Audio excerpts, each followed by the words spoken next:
ಆತ್ಮೇರೆ ನಮಸ್ಕಾರ. ನಾನು ನಿಮ್ಮ ಖಾಸಿಂ ಮಲ್ಲಿಗೆ ಮಡುವು. ವಾರಕ್ಕೊಂದು ಕಗ್ಗ ಈ 86ನೇ ವಾರದ ಸರಣಿಗೆ ಆತ್ಮೀಯ ಸ್ವಾಗತ. ಮೊನ್ನೆ ಗುಂಡಪ್ಪನವರು ಏನು ಹೇಳ್ತಾ ಇದ್ದಾರೆ ಬನ್ನಿ ಕೇಳೋಣ. ಬೆಂಕಿಯುಂಡೆಯ ಬೆಳಕು, ಬೆಣ್ಣೆಯುಂಡೆಯ ಬೆಳಕು, ಬೆಂಕಿ ಉಂಡೆಯ ಬೆಳಕು, ಬೆಣ್ಣೆ ಉಂಡೆಯ ಬೆಳಕು, ಮಂಕು ಬಿಡಿಸಲು ಸಾಕು ಮಣ್ಣುಂಡೆ ಕಣ್ಗೆ, ಮಂಕು ಇಡಿಸಲು ಸಾಕು ಮಣ್ಣು ಉಂಡೆ ಕಣ್ಣಿಗೆ. ಶಂಕೆಗೆಡೆ ಇರದು ಕತ್ತಲೆಯ ಜಗವನು ಕವಿಯೇ, ಶಂಕೆಗೆ ಎಡೆ ಇರದು ಕತ್ತಲೆಯ ಜಗವನು ಕವಿಯೇ, ಕತ್ತಲೆಯ ಜಗವನು ಕವಿಯೇ, ಶಂಕೆಗೆ ಎಡೆ ಇರದು. ಬೊಂಕುದೀವಿಗೆ ತಂಟೆ ಮಂಕುತಿಮ್ಮ, ಬೊಂಕುದೀವಿಗೆ ತಂಟೆ. ಬೆಂಕಿಯುಂಡೆ ಅಂದರೆ ಸೂರ್ಯ, ಬೆಣ್ಣೆಯುಂಡೆ ಅಂದರೆ ಚಂದ್ರ, ವಿಡಿಸಲು ಅಂದರೆ ಬಿಡಿಸಲು, ಮಣ್ಣುಂಡೆ ಅಂದರೆ ಹಣತೆ, ಶಂಕೆ ಅಂದರೆ ಅನುಮಾನ, ಎಡೆ ಇರದು ಅಂದರೆ ಜಾಗವಿರದು, ಬೊಂಕು ಅಂದರೆ ಭ್ರಾಂತಿ, ದೀವಿಗೆ ಅಂದರೆ ದೀಪ. ತುಂಬ ತಿಳಿದವರ ಹತ್ರ ವಾದ ಮಾಡಬಹುದು, ಅಥವಾ ಏನೂ ಗೊತ್ತಿಲ್ಲದವ್ರ ಹತ್ರನೂ ವಾದ ಮಾಡಬಹುದು. ಆದರೆ ಈ ಅರ್ಧಂಬರ್ಧ ತಿಳಿದವರ ಹತ್ರ ವಾದ ಮಾಡೋದು ತುಂಬ ತುಂಬ ತುಂಬ ಕಷ್ಟದ ಕೆಲಸ ಅನ್ನೋ ಮಾತನ್ನು ನಾವೆಲ್ಲರೂ ಕೂಡ ಕೇಳೇ ಇರ್ತೇವೆ ಸ್ನೇಹಿತರೆ. ಇದೇ ಅರ್ಥವನ್ನು ಕೊಡುವ ಸಾಲುಗಳನ್ನು ನಾವಿಲ್ಲಿ ಕಾಣಬಹುದು. ಸೂರ್ಯನ ಬೆಳಕೇ ಆಗಲಿ, ಚಂದ್ರನ ಬೆಳಕೇ ಆಗಲಿ, ಅಥವಾ ಒಂದು ಪುಟ್ಟ ಹಣತೆಯಾದರೂ ಕೂಡ ನಮಗೆ ನೋಡೋದಕ್ಕೆ ಅನುವು ಮಾಡಿಕೊಡ್ತದೆ ಸ್ನೇಹಿತರೆ.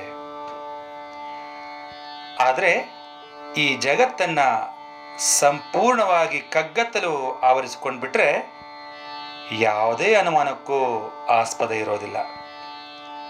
ಆದರೆ ಅರ್ಧಂಬರ್ಧವಾಗಿ ಕತ್ತಲು ಬೆಳಕಿನ ಆಟ ಕೇವಲ ತೊಂದರೆ ತೊಂದರೆ ತೊಂದರೆ ತೊಂದರೆ ಕೊಡ್ತಾನೇ ಇರ್ತದೆ ಎನ್ನುವಂಥ ಮಾತನ್ನು ಮಾನ್ಯ ಗುಂಡಪ್ಪನವರು ಇಲ್ಲಿ ಹೇಳ್ತಾ ಇದ್ದಾರೆ ಸ್ನೇಹಿತರೆ. ಸತ್ಯವನ್ನು ಅರಿಯೋದಕ್ಕೆ ಅಥವಾ ನೋಡೋದಕ್ಕೆ ನಮಗೆ ಜ್ಞಾನದ ರೂಪದಲ್ಲಿ ಬೆಳಕು ಬೇಕಾಗುತ್ತೆ. ಈ ಬೆಳಕು ಪ್ರಖರವಾದ ಜ್ಞಾನಕ್ಕೆ ಪ್ರತೀಕವಾದ ಸೂರ್ಯನ ಬೆಳಕಿನಂಥ ಜ್ಞಾನವೂ ಆಗಬಹುದು, ಅಥವಾ ಹೆಚ್ಚು ತೀಕ್ಷ್ಣವಲ್ಲದ ಬೆಳಕನ್ನು ನೀಡುವ ಚಂದ್ರನಂತೆ ಶಾಂತ ಜ್ಞಾನವೂ ಆಗಬಹುದು, ಅಥವಾ ಎಲ್ಲ ಕಡೆ ಕತ್ಲಿದ್ರೂ ಕೂಡ ಹತ್ರ ಇರೋ ವಸ್ತುಗಳನ್ನು ನಿಚ್ಚಳವಾಗಿ ತೋರುವ ಹಣತೆಯ ಬೆಳಕಿನಂತೆ ಕ್ಲುಪ್ತವಾದರೂ ಸತ್ಯವಾದ ಜ್ಞಾನವನ್ನು ನೀಡುವ ಬೆಳಕಾದರೂ ಸಾಕು, ನಮಗೆ ಸತ್ಯದ ಅರಿವಾಗ್ತದೆ. ಬೆಳಕಲ್ಲಿ ವಸ್ತು ವಿಷಯಗಳನ್ನು ಕಂಡ್ರೆ ತಾನೇ ಆ ವಸ್ತುಗಳಲ್ಲಿ ವ್ಯತ್ಯಾಸ ಕಾಣೋದು. ಆದರೆ ಸಂಪೂರ್ಣ ಕತ್ತಲೆಯೇ ಆಗಿಬಿಟ್ರೆ ನಮಗೆ ಯಾವ ಅನುಮಾನವೇ ಇರೋದಿಲ್ಲ. ಅಂದರೆ ಸಂಪೂರ್ಣ ಕತ್ತಲೆಯಂತೆ ಸಂಪೂರ್ಣ ಅಜ್ಞಾನವೇ ತುಂಬಿಬಿಟ್ರೂ ಇದು ಅದು ಯಾವುದು ಅನ್ನುವಂಥ ಅನುಮಾನವೇ ಬರಲ್ಲ.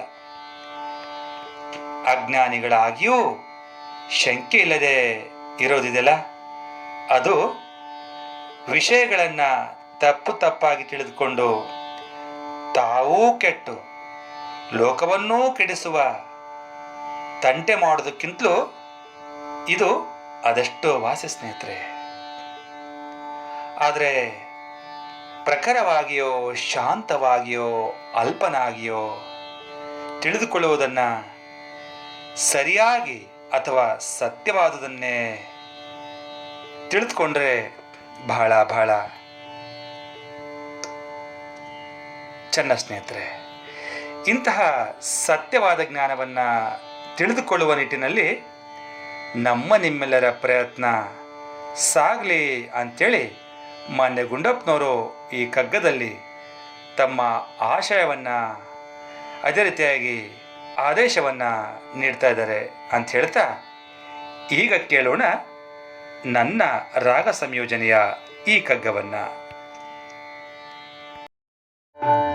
ಬೆಂಕಿಯುಂಡೆಯ ಬೆಳಕು ಬೆಣ್ಣೆಯುಂಡೆಯ ಬೆಳಕು, ಬೆಂಕಿಯುಂಡೆಯ ಬೆಳಕು ಬೆಣ್ಣೆಯುಂಡೆಯ ಬೆಳಕು, ಮಂಕುವಿಡಿಸಲು ಸಾಕು ಮಣ್ಣುಂಡೆ ಕಣ್ಗೆ, ಮಂಕುವಿಡಿಸಲು ಸಾಕು ಮಣ್ಣುಂಡೆ ಕಣ್ಗೆ, ಶಂಕೆಗೆ ಎಡೆ ಇರದು ಶಂಕೆಗೆ ಎಡೆ ಇರದು, ಕತ್ತಲೆಯ ಜಗವನು ಕವಿಯೇ, ಕತ್ತಲೆಯ ಜಗವನು ಕವಿಯೇ.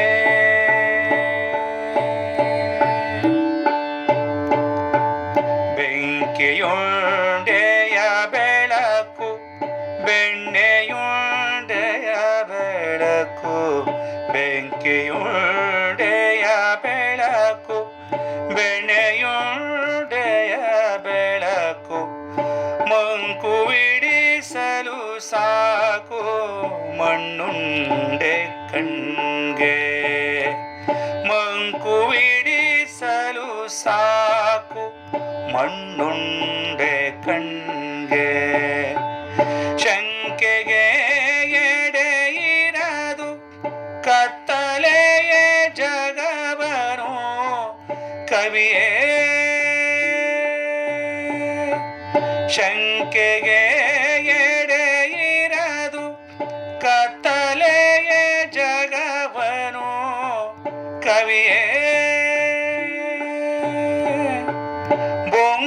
ಬೊಂಕುದೇವಿಗೆ ತಟ್ಟೆ ಬೊಂಕುದೇವಿಗೆ ತಟ್ಟೆ, ಮಂಕುತಿಮ್ಮ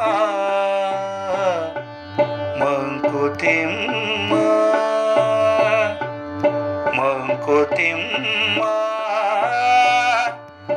ಮಂಕುತಿಮ್ಮ.